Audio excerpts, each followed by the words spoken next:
بسم اللہ الرحمن الرحیم۔ علم حاصل کرنا اور اس کو دوسروں تک پہنچانا صدقہ جاریہ ہے۔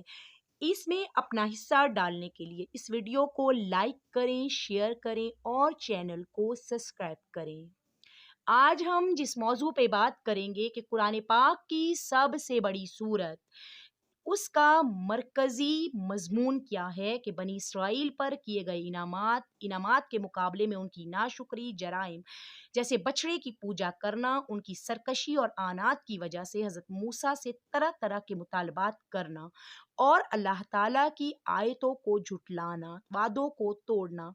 گائیں ذبح کرنے کا واقعہ اور نبی کریم صلی اللہ علیہ وآلہ وسلم کے زمانے میں موجود یہودیوں کے باطل عقائد و نظریات اور ان کی خباثتوں کو بیان کیا گیا ہے اور مسلمانوں کو یہودیوں کی دھوکہ دہی سے آگاہ کیا گیا ہے۔ اس کے علاوہ سورہ بقرہ میں اور بھی موضوعات پہ اللہ تعالیٰ نے ہم سے بات کی ہے، یعنی کہ کون سے ٹاپکس ہیں جو ہم تک پہنچانے کی اس صورت میں بیان کیے گئے ہیں کہ وہ ہم تک پہنچ جائیں۔ تو قرآن پاک کی صداقت، حقانت یعنی کہ شک و شبے سے بالا تر ہونے، اس کتاب کے ہر طرح سے صداقت پہ مبنی ہونے کو بھی بیان کیا گیا۔ اس کے علاوہ قرآن پاک سے حقیقی ہدایت حاصل کرنے والوں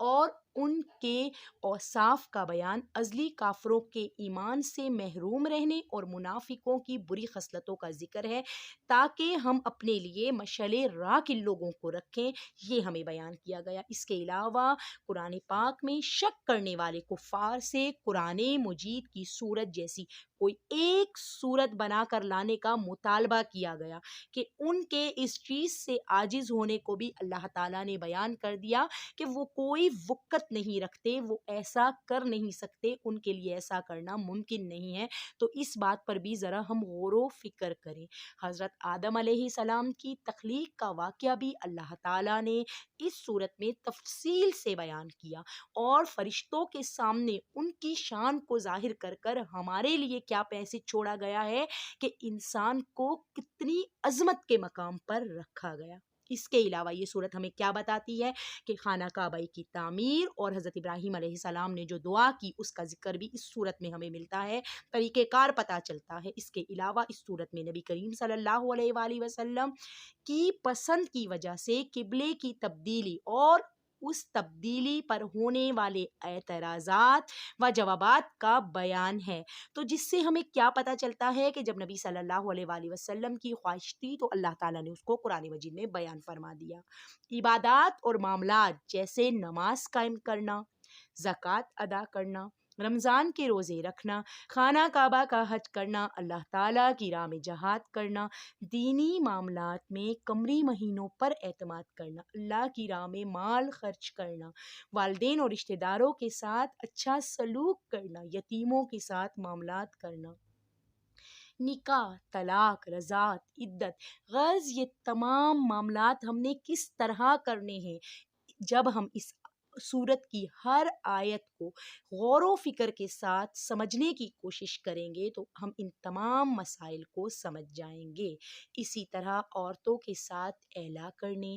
جادو، قتل، لوگوں کے مال ناحق کھانے، شراب، سود، جوا اور حیض کی حالت میں بیویوں کے ساتھ صحبت کرنے وغیرہ کے تمام شرعی مسائل اس صورت میں بیان کر کے ایک شرعی دستور فراہم کر دیا گیا کہ ہم اس صورت کو سیکھ کر اپنے عقائد کو مضبوط کریں، اپنے طریقہ کار کو ٹھیک کریں، اپنی روزمرہ زندگی کو اچھے سے گزاریں۔ تابوت، سکینہ، طالوت اور جالوت میں ہونے والی جنگ کا بیان ہے جس سے ہمیں کافی سود، اچھی اور فائدہ مند باتیں سیکھنے کو ملتی ہیں۔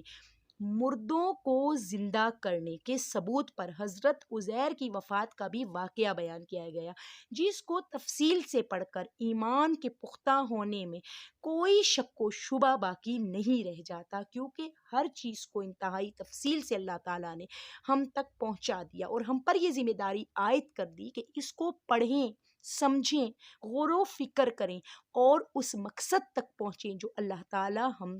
تک پہنچانا چاہتے ہیں۔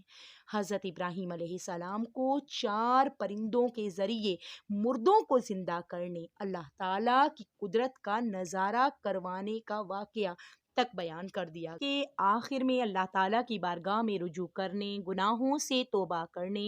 اور کفار کے خلاف مدد طلب کرنے کی طرف مسلمانوں کی توجہ دلائی گئی ہے اور قیامت کے دن سے ڈرایا گیا۔ اللہ تعالیٰ ہم کو ان تمام عقائد کو مضبوط کرنے کی توفیق عطا فرمائے، آمین۔